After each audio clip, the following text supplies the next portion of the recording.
got your Bibles, go ahead and flip them into Luke chapter 8. Luke chapter 8, we're going through the entire Gospel of Luke together in a series we're calling Keep Calm and Carry On. We're looking at Luke. He was this Gentile doctor, and he's writing the Gospel to tell us all about Jesus, and he wants to have a detailed account of what happened with Jesus. And so he wants to write to this guy named Theophilus, this other Gentile guy, and he wanted him to know that Jesus wasn't just the king of the Jews. He's king over everybody. And as we look through the stories about Jesus, I'm just struck every single time at his greatness and his power and his grandeur and his majesty and his mercy and his love. And if we really can lock eyes with who Jesus really is as king over everything, then no matter what you're going through in your marriage, no matter what you're going through in your health, no matter what you're going through in your finances, no matter what you're going through in anything in life, you can really keep calm and carry on because King Jesus has it, and you can trust him. And so today we're going to look at this awesome story from Luke chapter 8, verse 40 is where we're going to start. And do you ever have times when you feel hopeless? I had one of those moments this week. We were getting ready for vacation, and that's always a tenuous time in my house. Because there's a track record of people getting hurt the day before we leave for vacation. And so I've done it, I think, twice. And then my third daughter, Lainey, has done it once. And so it's been over a year since we've ever been able to go anywhere as a family. Like, my family's gone on a couple of different vacations. Like, even one was like a makeup vacation to get the whole family all together, but it's happened every single time. Like, somebody's gone down, like just like Frazier, go down, bam, like we hit the carpet. It's been a crazy experience. And so we're getting ready to go for just a few days to get away at the beach. We're all excited because we haven't done it. It's been over a year since the whole family has gone anywhere. And so, like, the elders wrap me in bubble wrap the whole week long to make sure like nothing happens to me. And then so it's Tuesday, I guess it was, or Monday. I guess it was Monday, and we're going to leave on Tuesday evening. And so my kids are out riding their bikes.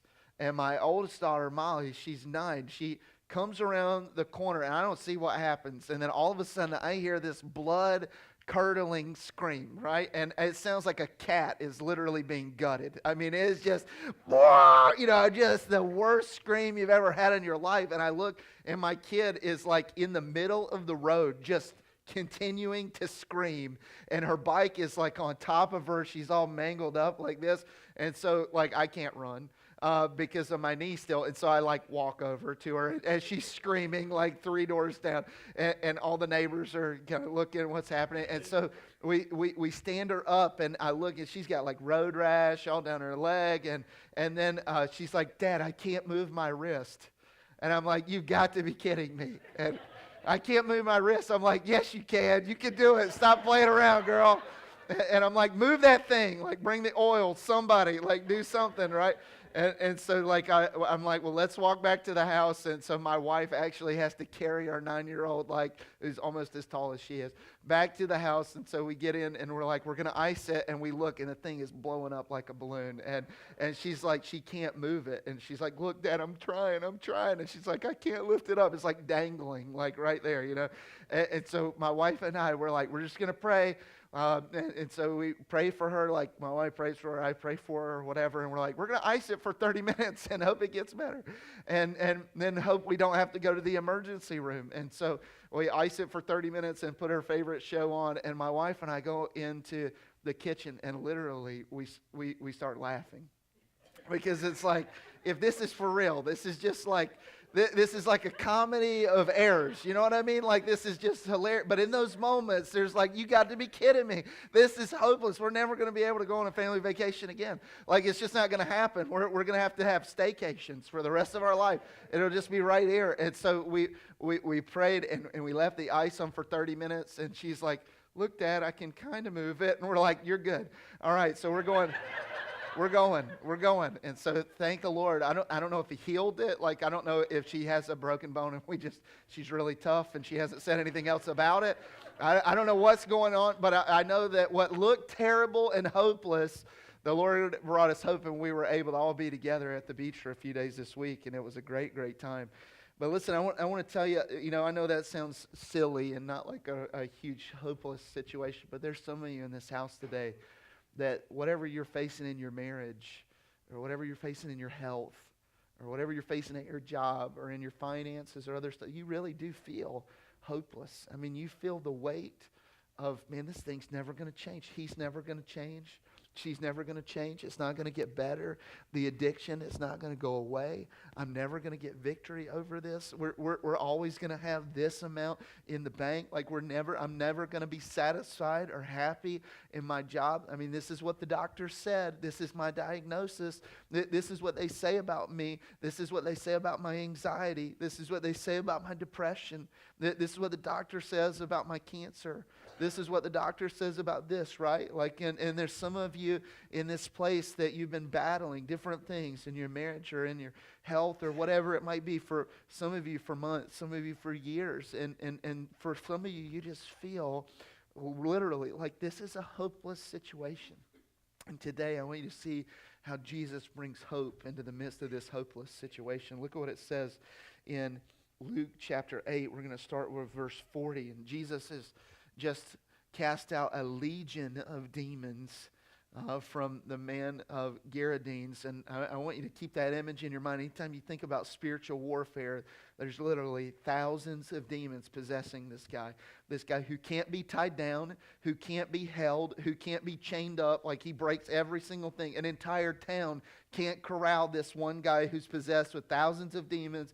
And Jesus rolls up on the shore, and instantly the guy comes running full barrel and just splats on his face before Jesus. Don't hurt me, don't hurt me, don't torment me, don't send us away. That's the image of how powerful Jesus is in comparison to all of the spiritual enemies that are against you.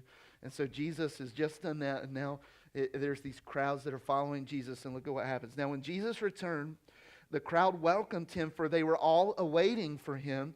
And there came a man named Jairus, who was a ruler of the synagogue. And falling at Jesus' feet, he implored him to come to his house, for he had an only daughter, about 12 years of age, and she was dying. Now, can you put yourself in that place? As a parent, right? Now, I know the loss of what it is to lose a baby before she gets to breathe her first breath. But I don't know the loss of having held a baby in your arms and raised that child and see them walk and see them talk and teach them all sorts of things, and then to see that child that you've raised and that you love that's there on their deathbed at 12 years old, has their whole life in front of them, and the desperation that you must feel as a dad in that moment. And Jairus just runs. He hears about Jesus, and he's got to find him, and so he runs and just throws himself down at Jesus' feet, and he's begging him. He's imploring, Jesus, you've got to come for me.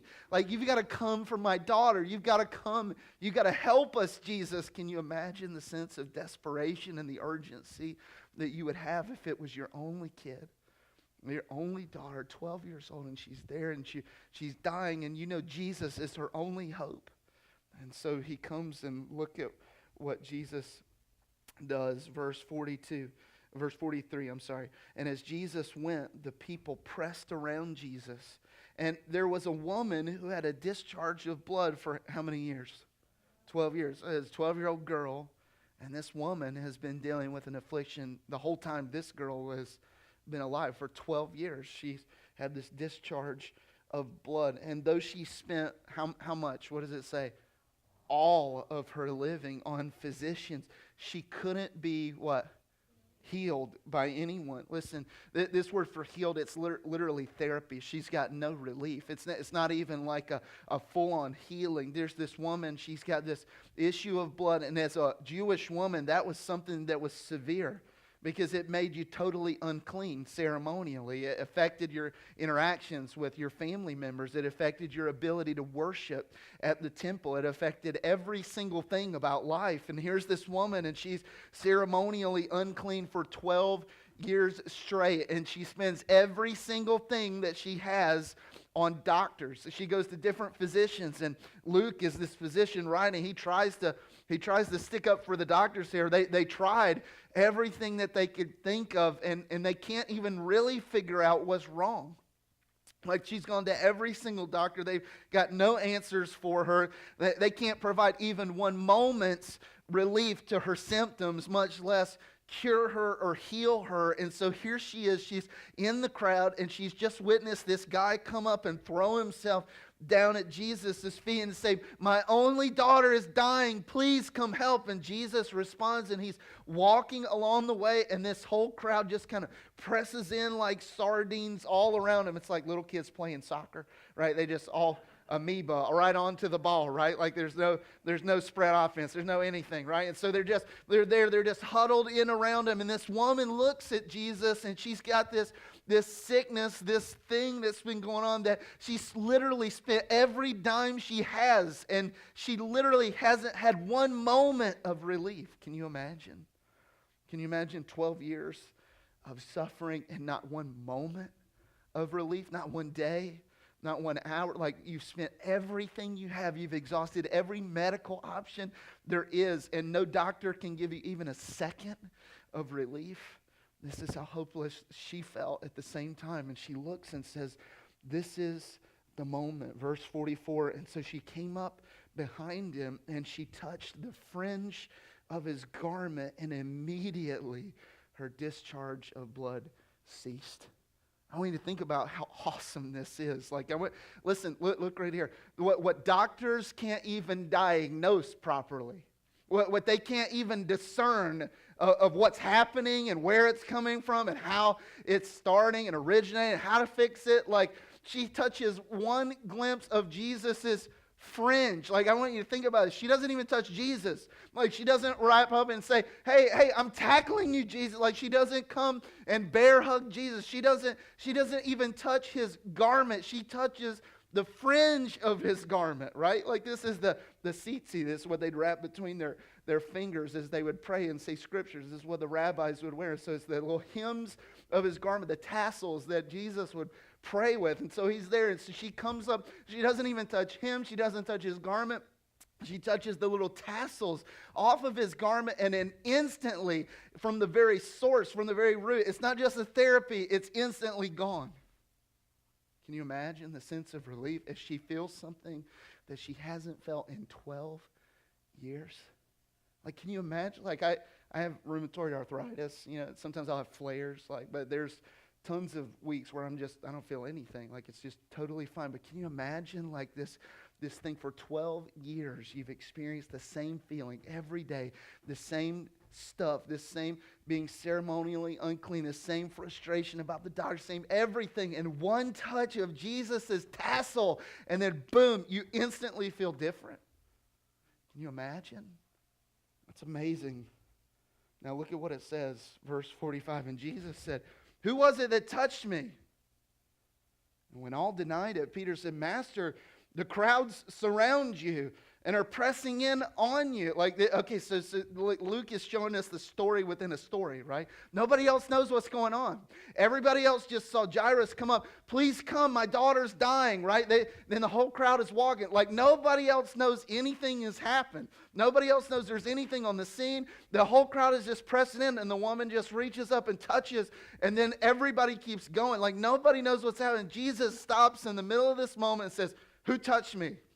Like, now when you think of how weird that would have sounded to all the disciples, and Peter's like, "Jesus, somebody get Jesus some water. Like, he's been out in the sun a little bit too long. He's shake and baked. Like, what do you mean? Who touched you? Like, everybody is touching you, Jesus. Like, we're here, we're on the road, we're ready to go." What's going through Jairus' mind in this moment? Because not only does Jesus stop and say, "Who touched me?" he actually goes around and says, "Was it you? Was it you? Was it you? Was it you?" Because look what it says. It says, "when all denied it," right? And so he's literally taking the time. "Did you do it? Did you do it? Did you do it? Did you do it? Did you do it?" Like, he knew who did it, but he's giving them the opportunity to say it. And so literally every person denied. "Wasn't me, wasn't me, wasn't me, wasn't me." It's like the stinker in the car. "Wasn't me." And then in the middle, right? I'm sorry, that's just my kids. That doesn't happen for you. Right? And so there he is. He's like, "Wasn't me, wasn't me, wasn't me." Everybody goes around and he says, "What do you mean, Master? The crowds are pressed in all around you. Of course, people touch you." Now, can you imagine Jairus like, "Jesus, I'm sure this is important somehow, but what about my daughter? She's dying. Like, you said you were going to come, Jesus. Like, why are we stopping? Like, what are you doing? Like, I don't care if anybody, the whole crowd's touching you. Jesus, I came and I begged you and you said you're going to come and now we're stopping here? What's going on? Look at what he says. But Jesus said, somebody touched me, for I perceive that power has gone out from me. Jesus says, it's not just about somebody brushing up against me. Like, healing has gone out of me. Verse 47. And when the woman saw that she was not, what? Hidden. She came trembling. And she fell down before him. And she declared in the presence of what? Of all the people, why she had touched him. And how she had been immediately healed. I want you to picture this scene, right? He's going around. Who did it? Who did it? Who did it? Not me, not me. One me, one me, one me. And then she sees Jesus is not going to let this go. He's just going to stand here until somebody says it. And she knows she's not hidden from the crowd anymore. And so she comes like shaking. Because this is a break in protocol. If you're unclean and you touch somebody else, you make them unclean. And so she comes before him. It's an embarrassing issue. And she comes and she sits there and she says, it was me. I did it. And she throws herself down at Jesus' feet. And she stops this procession, this healing party. And she shares her testimony right there. It's been 12 years. I've gone to every doctor I can find. I don't have a dime left to my name. I knew that Jesus had power to heal. I've seen it happen for other people. I thought maybe if I just touched him, that maybe it would happen for me. And so I did. I snuck up in the crowd. And as we were going, and I touched his tsitsi, I touched the tassels, and then it immediately dried up and healed. I'm well, right? And so she shares this testimony. Listen, look right here. No healing should go unshared. Right? Like when God steps in and does something, even if it's embarrassing, even if it's something where it looks at and it shows your story, right? Like that should be shared for the body, right? So other people can hear that how God broke your addiction, how God restored your marriage after infidelity, how the Lord has set you free, right? Like when there's that season, that moment when the Lord gives you the opportunity where you can share that with somebody else, because it's going to mean so much to the people that are hearing, because they're going to look at your situation that was hopeless and see how Jesus injected his hope into it, and they're going to say, hey, he can do that for me too. Now in the middle of this moment, she's sharing, and I want you to imagine what Jairus is thinking. It's like, that's a wonderful story, but can we go now? Like, listen, Jesus said he was going to heal my daughter, and you stepped in. Like, you just horned your way in there. Like, I came and I threw myself down and I begged him, and he's already said he's coming with me, and there's not a minute to lose. And now you step in, and then you get your healing, and my daughter's still laying there dying, and then you're going to have testimony time for church right now in front of everybody. You're going to take all this time to share, and like, we got to go. My daughter's dying. I'm glad you got yours, but I'm ready for Jesus to bring my healing. Look at what it says, verse 48. And Jesus said to her, daughter, your what? Your what? Your faith has made you well. Go in peace. Listen, faith is not automatic healing, right? One of the most dangerous false doctrines on the planet is that if you just have enough faith, God will heal you. That's a lie from the enemy. Listen, there's times where you can have all the faith in the world, and God looks at you and he says, you just don't see it. You don't understand. Like, you think it would bring me more glory by me showing a miraculous healing, but it doesn't. It brings me more glory by bringing you home to be with me. Like, you think that it would be more glory, for more testimony for you to share of this miraculous healing, but no. I know that you trust me, but you don't see all the circumstances that I see, and it's better. It's better this way, and so you've got to trust me. There's times where your faith is not the catalyst for it, but this time it was. Her faith was this catalyst for healing. Look at what it says, verse 49. While he was still what? speaking, someone from the ruler's house came and said, "Your daughter is dead. Don't trouble the teacher anymore." Like, I don't know who gave this guy like a class on how to present bad news, but this is like not how you do it, right? And so here's this guy. He's in the house of the ruler, and he literally comes up on the scene. And he comes up. He doesn't necessarily even know that Jesus is coming back. He doesn't know that the ruler has already thrown himself down in front of the guy's feet. And Jesus has responded and said, "Yeah, we'll do it. Let's go." He just walks up on the scene of a testimony time. He walks up on the scene of this woman who says, "Jesus just healed me. He set me free from 12 years of bondage." And he looks and he's like, "Your daughter's dead. There's no point. Don't bother him anymore. Just come home. We've got to get the funeral ready." Look at what it says. Verse 50. But Jesus, on hearing this, answered. Read this with me. What does this phrase say? "Do not fear. Only believe, and she will be well." He makes this promise in the midst of a hopeless situation, in the midst of this place where you would have no logical, rational reason to hope, where everything is totally not normal to have hope. And he looks at him and he says, "Don't fear. Don't be overtaken by fear. Don't let it control you. Still keep faith. Still keep on believing. Still trust me, and your daughter will be well." Can you imagine being told that? Like, your daughter's gone, but you just keep believing. Don't be afraid. I'm still going to your house. What would you be thinking if you were Jairus? For me, it would be like, "Lord, I believe, but help my unbelief," right? Well, look at what he does. Verse 51. And so he came to the house, and he allowed no one to enter with them except Peter, James, and John, and the father and mother of the child. Now, can you imagine? Jairus comes home and he sees his wife just bawling. "You didn't get back in time. She's gone." Can you imagine as they have that moment of grief together as he runs to see his wife and she's just weeping? Our only girl, she's gone. Our only child, she's gone. I can't believe it. Jesus is here, but it's too late now. She's gone. In the middle of that, can you imagine that grief? And I can just picture the words of Jesus echoing through Jairus' brain. "Don't fear. Only believe. She'll be well."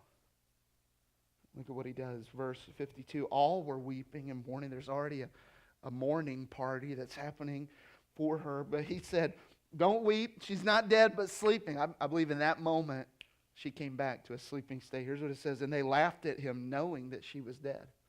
Listen, has anybody ever looked at your situation and declared it hopeless? Right? This is what they're doing. Listen, I've surveyed all the facts. We went in, we looked at her. Her body is lifeless. She's dead. What do you mean? Like, it literally made them chuckle. That he would say, "Oh, no, she's just sleeping right now." No, she's not just sleeping. We took her pulse. She's dead. Right? Like, has anybody done that with your marriage? Like, there's no hope. You might as well write it off. Like, God's not going to do anything here. You gave it a chance. You gave it a shot. You did your best. You gave it the old college try. It's over. Has anybody ever declared the situation hopeless in your health? There's nothing more we can do. We've done all we can. All we can do is make you feel comfortable now. Right? Has anybody ever declared that for your mind? Right? You're always going to struggle with this. You're always going to have anxiety. It's probably just passed down. It's part of your genetics. You're always going to struggle with depression. You're predisposed to it. Like, you're going to have to be on these pills the rest of your life. You know that, right? Like, has anybody ever said that about your finances? Like, "You're terrible with money, man. You're never going to get anywhere." Like, has anybody ever said that about the other things in your life where they look at your situation, they survey all the facts, and they're like, "It's hopeless." That's what these people did. Look at verse 54. But taking her by the hand, he called, saying, "Child, arise." I love that Jesus doesn't have to give some huge dissertation. Now here's what we're going to talk about. Listen, I'm going to call for her soul back to her body now, and then we're going to have this time, and I'm going to explain to you everything, like 2 words. "Child, arise." And her spirit returned. And she got up at once. And he directed that something should be given to her to eat. And her parents were, what? Amazed. You know what that word means? It means confounded and astonished. They were amazed, but he charged them to tell no one what had happened. Listen, do you know what Jairus actually means? Do you know what the name is? Like, you know names have meanings, right? Like, do you know what your name means? Like, mine means beloved. That's fantastic name meaning for a guy, right? Well, beloved, right? But do you know what Jairus means? Like, Jairus literally means, it's a Greek of a Hebrew name, Jair. But the Greek, here's what it means. It means God will awaken. Isn't that amazing? This is what his name means. That day, his name took on a whole nother meaning for the rest of his life. That God would awaken. Listen, today, there's two things I want you to write down. Just open your program, jot these two things down. Just what can we take from this story? And we can keep calm and carry on no matter what you're going through in your life, because Jesus can heal when no one else can even discern what's wrong. Like, you don't have to be the world's best diagnostician. I don't know that that's not a word, but I'm just saying. You don't have to be able to diagnose exactly what's going wrong in your marriage. It doesn't have to be, well, let's see, I was the problem today with this, this, and this. My wife was the problem yesterday with that, and that. Like, you don't have to be able to diagnose every single thing that's wrong about your finances. You don't have to diagnose every single thing that's wrong with you mentally or emotionally or physically. Doctors don't have to be able to figure every single thing out. Listen, Jesus can heal even when other people can't figure out what's going on. He can. It's not a barrier for Jesus. There's some of you in this house today, and you just need to hear that Jesus can still bring healing even when you don't know. Even when you don't know what's going on in your marriage and you can't figure it out, why this stuff keeps happening. Even when you can't figure out what's going on with you mentally or emotionally or physically, whatever it is, you can't figure out what's going on in your parenting. You can't diagnose this. I'm doing all the exact things that I should be doing. You can't figure it out. Listen, Jesus can bring healing even when you don't know exactly what's wrong. Some of you need to hear that today. Number 2, write this down. Jesus can say, no fear, still believe, even when others say it's hopeless. Listen, when other people have written the death certificate on your marriage, Jesus can say, don't be afraid, just keep believing. When other people have written your death warrant to say there's nothing more we can do for you physically or medically or whatever, Jesus can say, don't be afraid, keep believing. I can do it. Sometimes he will, and sometimes he'll say, no, you know what? I don't want you to have to suffer in this mortal body anymore. Come on up with me for 1,000,000 times 1,000,000 times 1,000,000 times 1,000,000 times 1,000,000,000 times infinity, because it's so much better here than your cruddy life would ever be on earth. Right? But Jesus can bring healing. He can say, no fear, even when other people say it's hopeless in your parenting. He can say, just keep believing, just keep trusting. He can say that with your finances. He can say that with your job. He can say that with every single thing that you're facing. He can say, listen, don't be afraid, even in the face of everything that should totally make you afraid. Jesus, I should be scared to death. Yeah, but you're not, because you trust me more than you trust the stuff around you. Right? I love this quote from G.K. Chesterton. Here's what it says. I'm going to read it to you. Hope means hoping when things are hopeless or it's no virtue at all. As long as matters are really hopeful, hope is mere flattery or platitude. It's only when everything is hopeless that hope begins to be a strength. Right? There's a story of a guy. He was no artisan. He didn't really know much about art, but there was this painting, and it was of a mountain scene, and it was a cabin. It was really more of a shack, and it was just a chimney that was left, and the rest of the shack was burnt down to the ground. And in the foreground, there's this grandfather. It looks like he was kind of in tattered clothing, and there's a grandson. He only had his overalls in his hands. That was the only thing he made it out of the fire with. And it shows the boy crying and weeping. And it shows the grandfather with his arm around his grandson. And at the bottom, the artist put a caption, and it says, "Stop weeping, God ain't dead." And that's the image in the midst of your life that has been burned to the ground when everything looks hopeless. God's not done. He's not finished. I love these verses. It's one of my favorite verses from Isaiah 43, 1 and 2. It says, "Hear, O Israel, I'm the one who created you. I've formed you. I've called you by name, and you're mine. When you walk through the still waters, I'll be with you. And when you go through the raging waters, you won't be overwhelmed. You're not going to drown. And when you go through the fire, you won't be consumed by it. Even though it burns up everything around you, it doesn't have to burn up your life. Because Jesus can say, still believe in the midst of hopeless situations. Listen, today our call is very simple.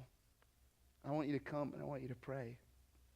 There's some of you in this house that you need healing physically, mentally, emotionally, spiritually. Or maybe you're like somebody else. Maybe you're like Jairus. And you just need to come praying on behalf of somebody else. Lord, set them free from their addiction to pornography. Lord, set them free from their addiction to drugs. Lord, rescue them from their cancer.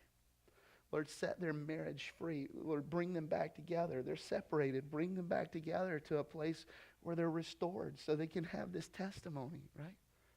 Lord, you're going to come and just pray for somebody else, and you're going to trust the Lord that he can heal where nobody else can even diagnose what's wrong. That he can speak hope into the midst of situations that people have already declared hopeless. But you're saying, no, God, it's not hopeless. I still trust you. I'm still believing that you can do something here. Some of you, I just want you to come and you need to pray that for you, for your marriage, for yourself, for your family, for your kids, right? Like others of you, you need to come and pray that on behalf of somebody else.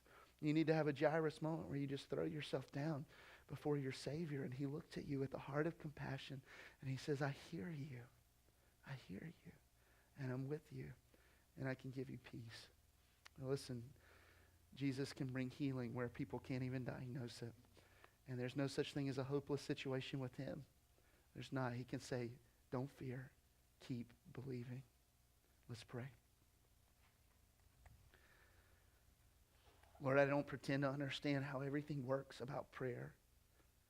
Lord, I don't understand how you, as the sovereign ruler of the universe, with your plans already written out, somehow include our prayers,